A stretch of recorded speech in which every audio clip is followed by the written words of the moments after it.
My name is Bill Thomas. I'm a writer, consulting producer, and now podcaster. I am now trying to use my experience as the brother of a murder victim to help other victims of violent crime. I'm working on a book on the unsolved Colonial Parkway Murders, and I'm the co-administrator of the Colonial Parkway Murders Facebook group together with Kristen Dilley. My name is Kristen Dilley. I'm a writer, a researcher, a teacher, and a victims advocate, as well as the social media manager and co-administrator for the Colonial Parkway Murders Facebook page with my partner in crime, Bill Thomas.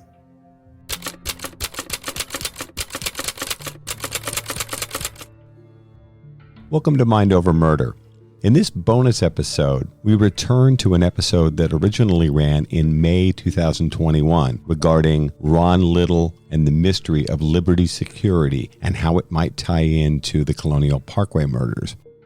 With the new information we've received regarding Ron Little, who recently passed away in New Zealand, we have reason to believe that this potential connection between Liberty Security and the Colonial Parkway murders needs to be explored again.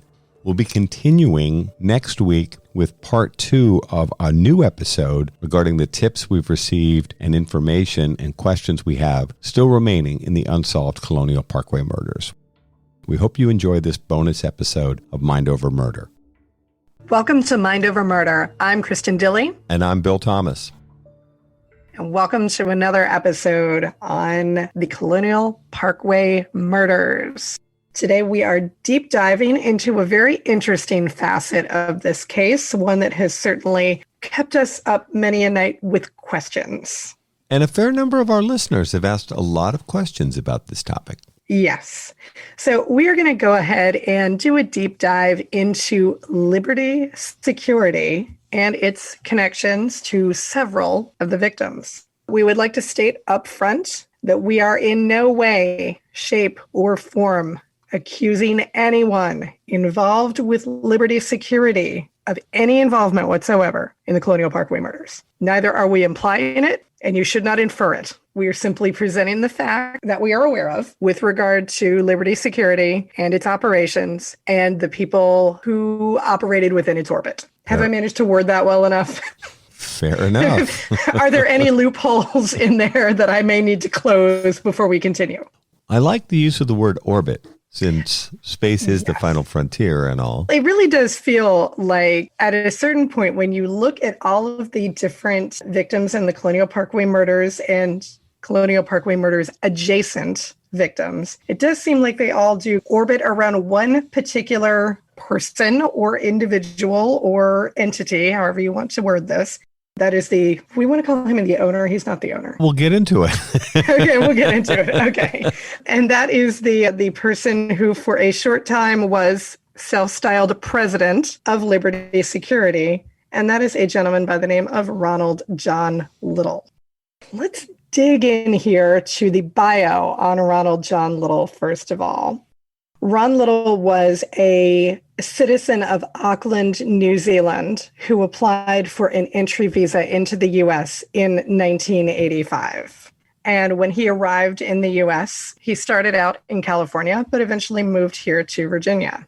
Ron Little had 2 wives in the United States, 1 child in the U.S., and 1 child in New Zealand. Ron Little was involved in various aspects of the running of Liberty Security. His business card, which we have obtained a copy of, lists him as being a private investigator, lists him as being a private security consultant, and as I mentioned before, he does list himself as president of the company. Liberty Security was actually a pre-existing security company owned by a man named John Knight Hawthorne. That's Jonknight. Hawthorne is Hawthorne. I realize that all 3 of his names can be spelled multiple ways. Yeah. John Knight Hawthorne was a former deputy sheriff for Gloucester County, Virginia, who then launched Liberty Security as a private security company, primarily focused on providing security services to retail stores. The Ames department store was a client. Mm-hmm. Some of the Little Sue's convenience stores, which is like a Virginia version of 7-Eleven. Is that fair? Yeah. Yep, that's about a fair assessment, yeah. And other retail stores. So they hired private security guards and provided security and loss prevention services to these retail establishments. John Knight Hawthorne entered into some sort of agreement with Ron Little, who was then working for Liberty Security, for Little to purchase the company from Hawthorne. We have received new information in the last few months that this sale of Liberty Security, which was then renamed Advanced Security, was a straw man sale, so that there was actually probably no purchase made, but this was designed through some sort of agreement between Hawthorne and Little to put Little out front as the owner of the company, although it appears that John Hawthorne retained a silent partnership in Liberty Security.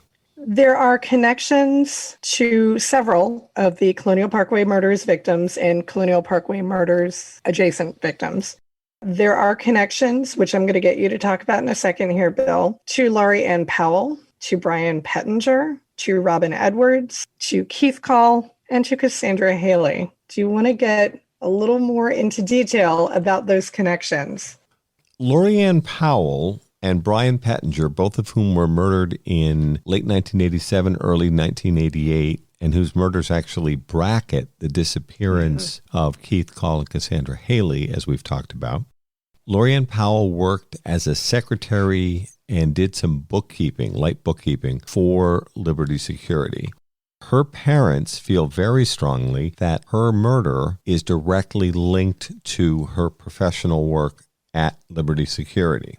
Brian Pettinger was another murder victim who also worked at Liberty Security, and Brian Pettinger worked as a security guard for Liberty at the time of his murder.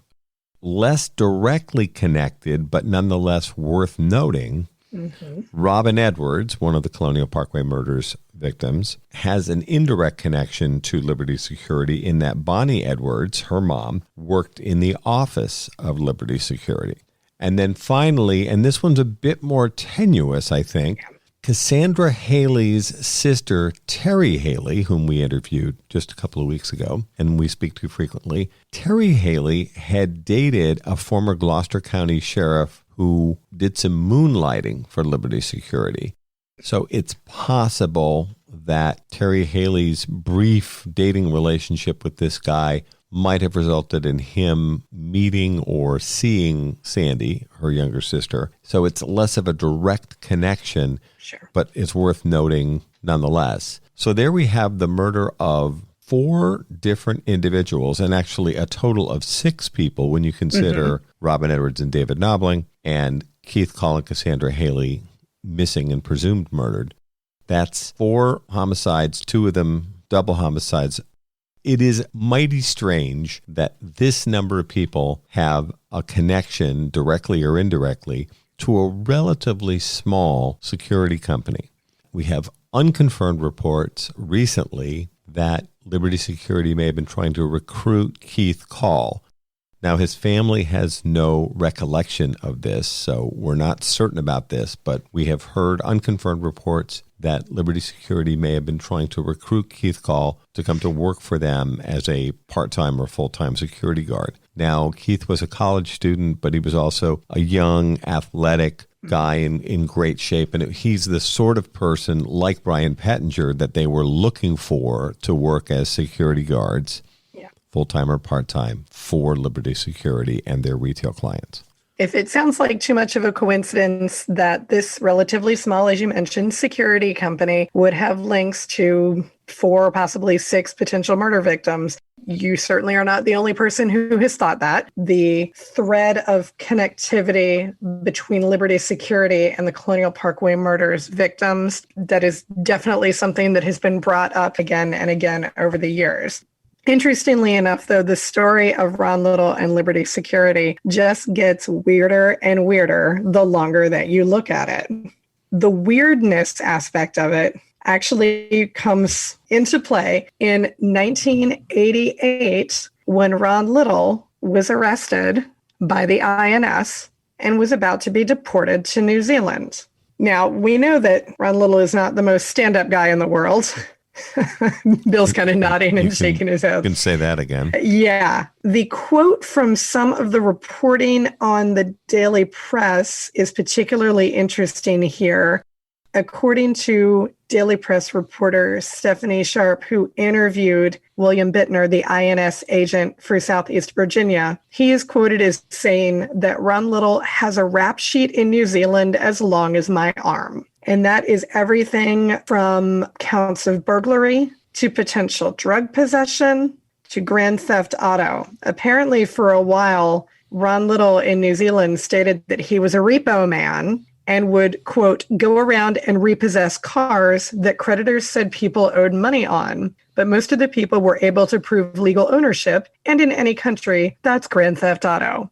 So that is from the Daily Press article with regard to Ron Little and his rap sheet. Now, if Little had filled out his paperwork honestly in 1985 when he first came to the United States, he would have never been permitted entry into the United States because he was a convicted felon with multiple entries on his rap sheet, and he would not have been permitted to enter the United States and get work papers, not to mention later working for and then supposedly purchasing a security company and being allowed gun permits and that kind of thing for his quote unquote private security work. So if Little had been honest with the INS, the Immigration and Naturalization Service here in the United States, he would have never been permitted entry into the U.S. Again, according to this reporting, which we will post links to in our show notes, the INS actually filed 20 different felony charges against Ron Little in May of 1989, including filing false statements in order to buy firearms. What I'm a bit baffled by is if they filed 20 different felony charges against Ron Little, why were they in such a hurry to deport him? That's the part that I've always been somewhat baffled about. Now, ultimately, Little is deported in August 1989, which, by the way, if you look at your calendar, that's before the Phelps-Lauer murder, incident number 4 in the Colonial Parkway murders, which precludes Ron Little having any involvement in the Phelps-Lauer murder. But as Kristen, you said at the top of this podcast, we are not implying that Ron Little is directly involved in any of these cases. We're just exploring this curious series of connections between Liberty and Advanced Security and the incidents that we refer to as the Colonial Parkway murders. And now here's where things actually get even weirder, because as deportation proceedings were underway for Ron Little did something rather curious. And I'm going to again quote from the Daily Press article here because really they've said it a whole lot better than I can. Ron Little launched a media blitz of sorts, proclaiming that the FBI was harassing him about the 6 cases. And we mean the cases we've been talking about here in the Colonial Parkway murders. He sent a 6-page letter filled with accusations to dozens of newspapers, talk show hosts, television news stations, and a few senators. And you and I were just looking at the list on that the other day. And some of those are shows that I'm sure very few of our listeners will have been familiar with unless they were born in the 80s and 90s. Sally Jesse Raphael, anyone? Yeah, it's very much an Oprah Winfrey and other... We know Oprah. Oprah's lasted. Sure. I don't know where Sally Jesse disappeared to. I'm not sure either. She was a staple in my childhood, I'm just saying. The list was extensive, and he just went on a full-out media blitz, basically stating, hey, the FBI is harassing me about these cases. And Bill, what was the FBI's response to that? The FBI basically said that the only person that's accusing Ron Little of being involved in the Colonial Parkway murders and these other cases is Ron Little himself. So the FBI just flat out rejected the idea that he was a suspect in the Colonial Parkway murders. We do have a quote. The FBI special agent in charge, Jim Waters, said, I don't even want to justify that man's accusation with a statement. The FBI has interrogated hundreds of people in connection with these cases. The only one pointing a finger at Little is Little himself, and he seems to be doing it in a big way, said Agent Waters.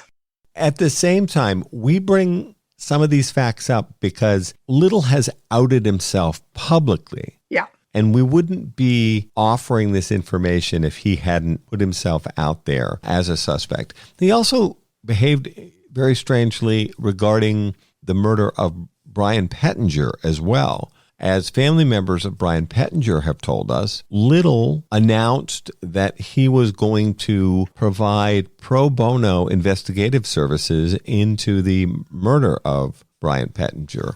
And yet his behavior towards Pettinger's family was extremely odd and probably inappropriate. Mm-hmm. And without getting into too much detail, we've spoken with members of his family directly, and they have less than stellar things to say about Ron Little and Ron Little's involvement in any search for answers in Brian Pettinger's still unsolved murder.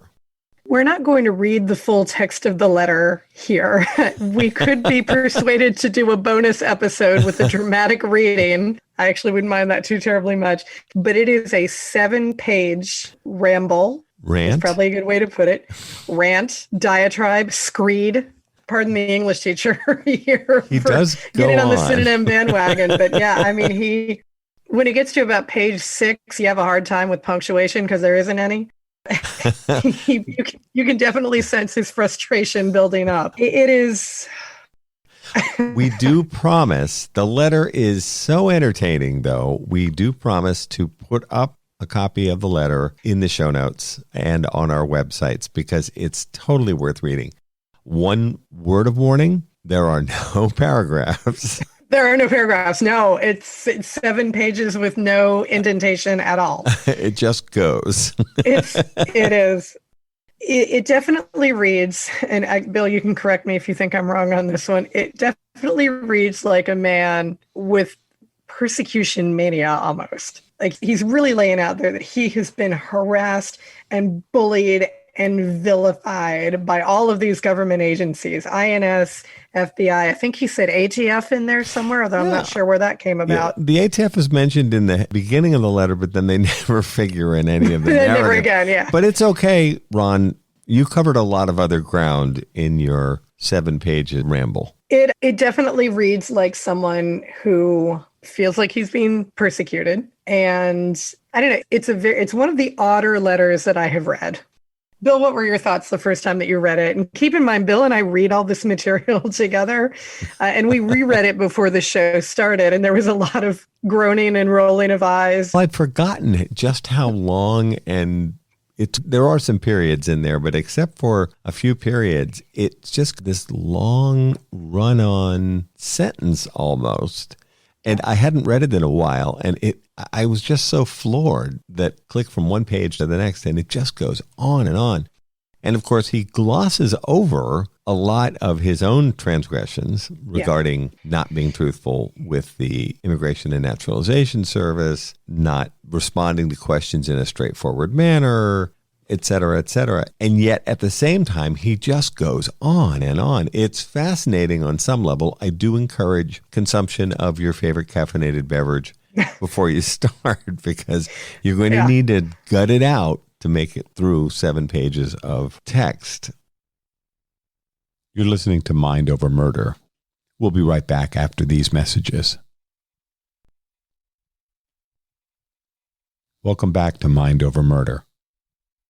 It was the two of us sat and just worked through for about 20 minutes. And it was a lot of, I'm on page 3. Where are you?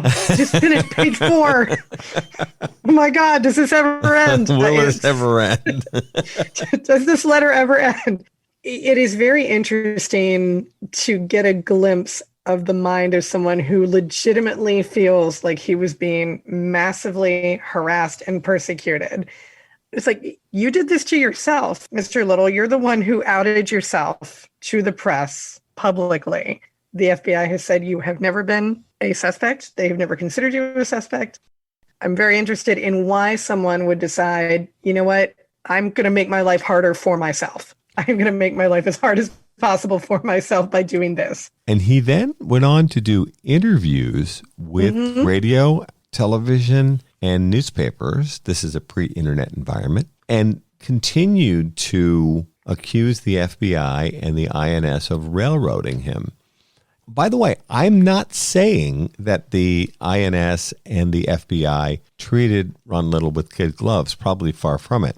But I think they were extremely unhappy with being lied to and his falsifications and him making these odd claims about being Brian Pettinger's hero. And he specifically mentions that he is a suspect in Lorianne Powell, Brian Pettinger, Robin Edwards, David Nobling's murders, as well as the disappearance of Keith Call and Cassandra Haley. And I did take a couple of minutes when we thought about doing this episode, and we figured we've been kicking around, do we do an episode about this security company? Do we not? And ultimately we decided, yes, we have to, because it is so much a part of the case. But when I had a chance to get in touch with one of our very favorite people, Jim Fitzgerald, profiler to the stars, and I asked him, what is up with people who insert themselves into an investigation? He was good enough to take a couple of minutes and write out a not insignificant response to that. I'd like to share some of Fitz's response because I think it's very instructive for everybody.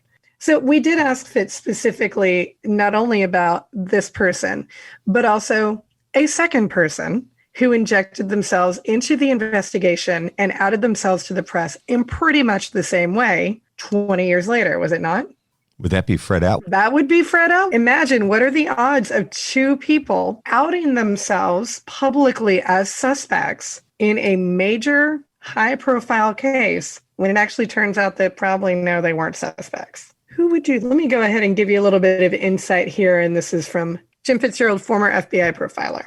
This is really not all that unusual. In many cases, which are high profile, people like this will contact authorities with ostensibly reliable info regarding the case, which then turns into nothing. Once their white knight status fades, they decide to turn the tables and suggest that the same authorities now consider them persons of interest, which it seems they never were. We both know real violent offenders sometimes do contact the police about their crimes just to find out what's going on in the investigation. It's a way to protect themselves and secure their own personal safety from arrest and the ability to carry out crimes. However, usually it is people with some diagnosable mental health disorder who take it to the next level. When they're not actually involved in anything to do with the case, they see themselves as meaningless once again. Then they decide to further insert themselves into the case, even if it means telling the media they're being harassed, persecuted, etc., by the same police they're trying to help. Sometimes they even eventually confess to the crime itself. That has been known to happen more than once in high-profile cases. I'd need more specific info about these two people and what they said and did at the time, but it does seem like they're both walking that thin line between reality and fantasy, mixed in with wanting to somehow be made purposeful in their respective lives. I think it's pretty good insight there from Fitz. I feel like Jim Fitzgerald's observations, I was listening to you read his letter, I feel like they fit both Ron Little and the late Fred Atwell. And I think so. I've always found it very striking that here we have Ron Little in 1988, 1989, in that time frame, outing himself as a potential suspect in the Colonial Parkway murders and saying he's being harassed and so on. And then 20 years later, Fred Atwell running a remarkably similar play. He went to the media and he said he was being persecuted by the FBI and that they had taken his notebooks and other materials from him, interrogated him, treated him as a suspect. I do recall that the FBI was extremely unhappy with Atwell, and they warned the families and me specifically to stay away from Atwell, that he wasn't to be trusted, and that he was potentially a suspect in the Colonial Parkway murders, which I think was valid, certainly in terms of being thorough, but I don't regard Fred Atwell as a likely suspect with any direct involvement in the Colonial Parkway murders, perhaps knowledge of the Parkway murders. And I'll continue to be frustrated with Fred to this day for dying on us before he coughed up whatever he had to say about the Colonial Parkway murders. We've talked with Joyce Call Canada and other family members about our frustration with Fred, with the endless self-aggrandizing comments and the stories. And you always thought there was a kernel of truth to some of these crazy stories, and there probably was. Interestingly, I noticed that Leo Perk, P-E-R-K, now deceased, was the attorney for Ron Little back in the late 80s, and he was also an attorney for, wait for it, Fred Out in the 2009 or so, 2010 timeframe. It's hard to overlook the similarities between those two colorful characters. It is definitely one of the more interesting chapters in the history of the Colonial Parkway murders. When you look at Ron Little, Liberty Security, and the potential involvement with people in their orbit with a number of these victims. I would be curious if this case were to be reprofiled start to finish today, how the FBI would go about classifying those interactions. I would be curious if, for example, they would still want to talk to Ron Little if they felt that he is someone who would be worth talking to, or if they would look at it and go, yeah, probably not somebody we want to work with. I don't know. One thing that's curious, and this is, I think, a good example of the lack of coordination between the federal law enforcement agencies and the state of Virginia law enforcement agencies, is that we have reports from people who were there at the time who said that the Virginia State Police were continuing to seek information about Ron Little after he'd been deported back to New Zealand. I find this very curious.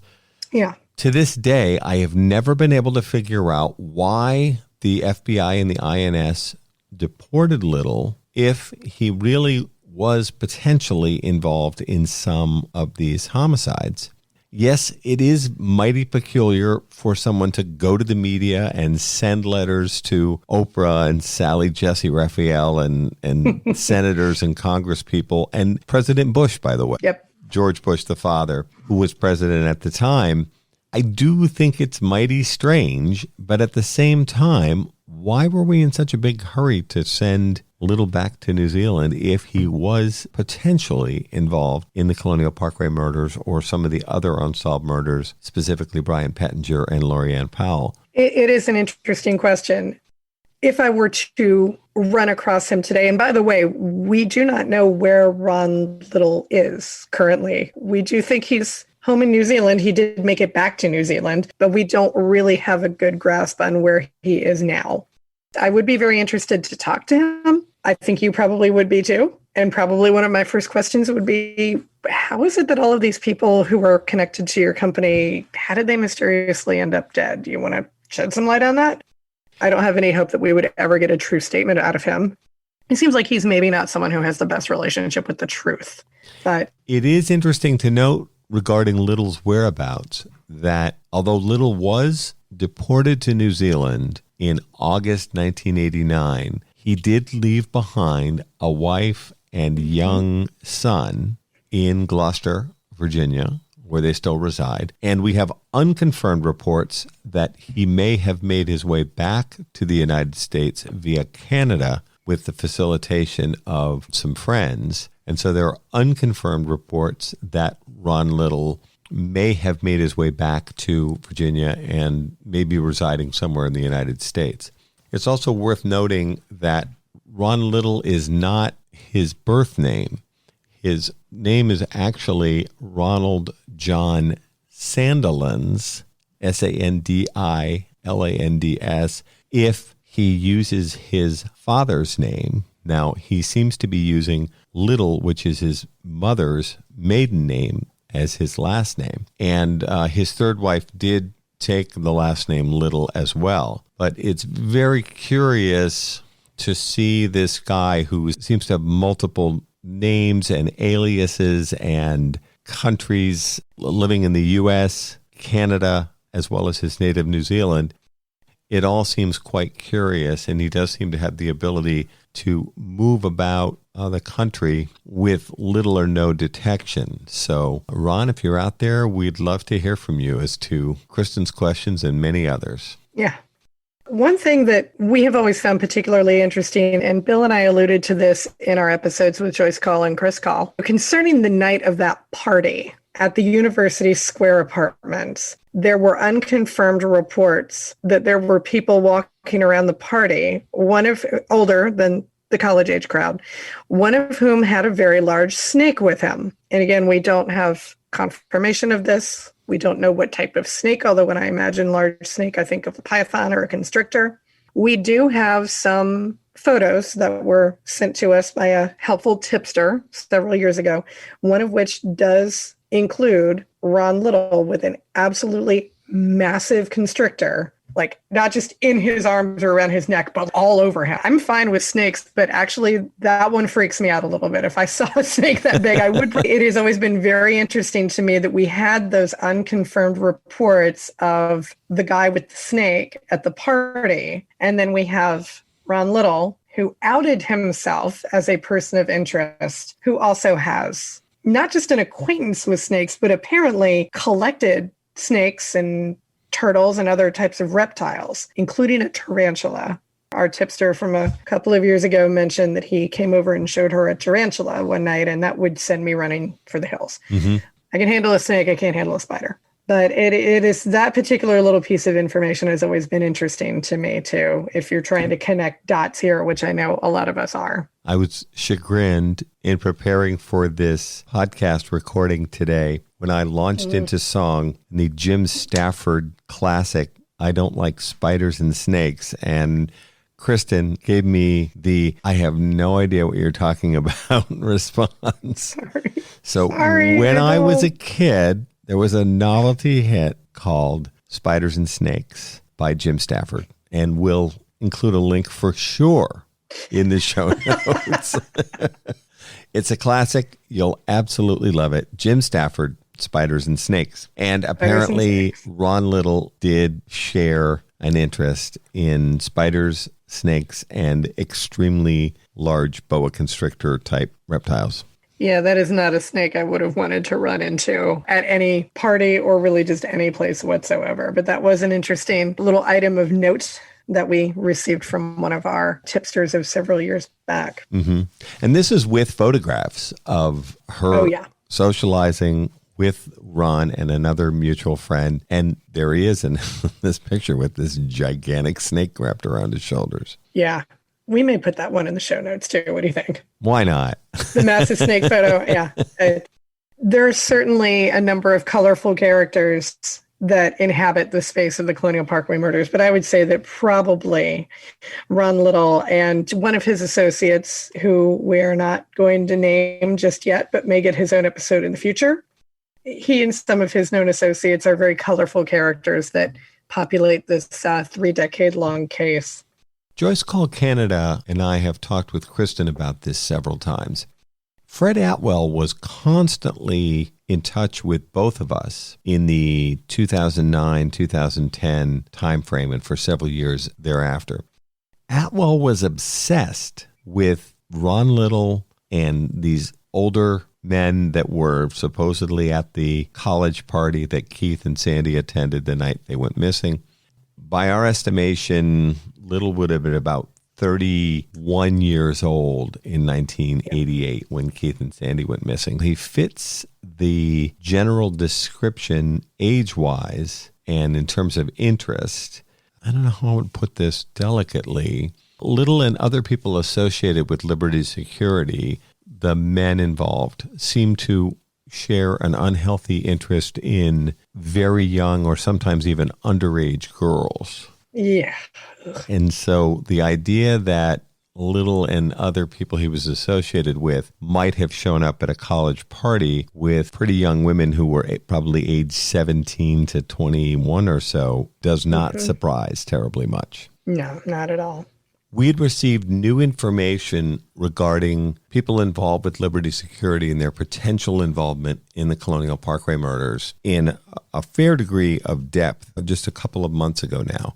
And we've passed all of that new information on to the FBI, and we will also be reaching out to the Virginia State Police as well to see if they've been able to follow up on some of these tips, because it's interesting, Kristen, the way we started this podcast, you were mentioning how certain things just seem to circle back around. Mm-hmm. And this is one of those areas where you hear a lot of different information about the Colonial Parkway murders, different tips come in, people have come forward. Sometimes they go somewhere, sometimes they don't. Ultimately, it's up to law enforcement to decide whether there's something worth pursuing or not.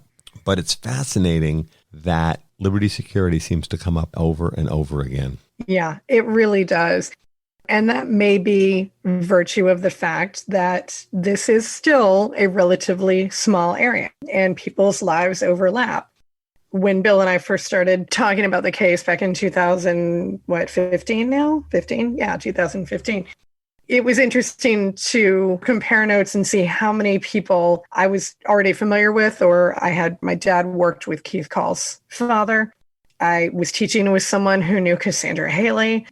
Since then, a number of people have come up to me, both at work and outside of it, and said, oh, I knew this person. I'm familiar with this person. Have you checked this tip? Have you, looked at this? It really is just a relatively small area. So it may just be by virtue of the fact that we are in a relatively small geographic area that things just keep coming back to Liberty Security. Or it might not. It might be that there really is something to this big connection here between Liberty Security and the people involved with it. We really don't know. We are not in any way stating or implying that Ron Little has anything to do with the murders of these people. He did that himself by going to the media and outing himself. What we are interested in doing is exploring those potential connections between Liberty Security and all of the various victims of the Colonial Parkway murders. That's going to do it for this episode of Mind Over Murder.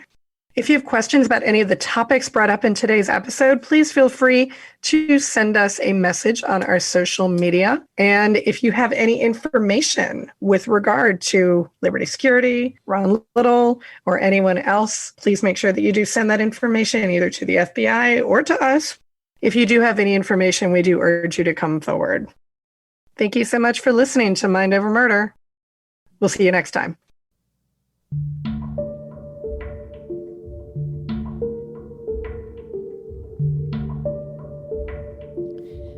Mind Over Murder is a production of Absolute Zero and Another Dog Productions.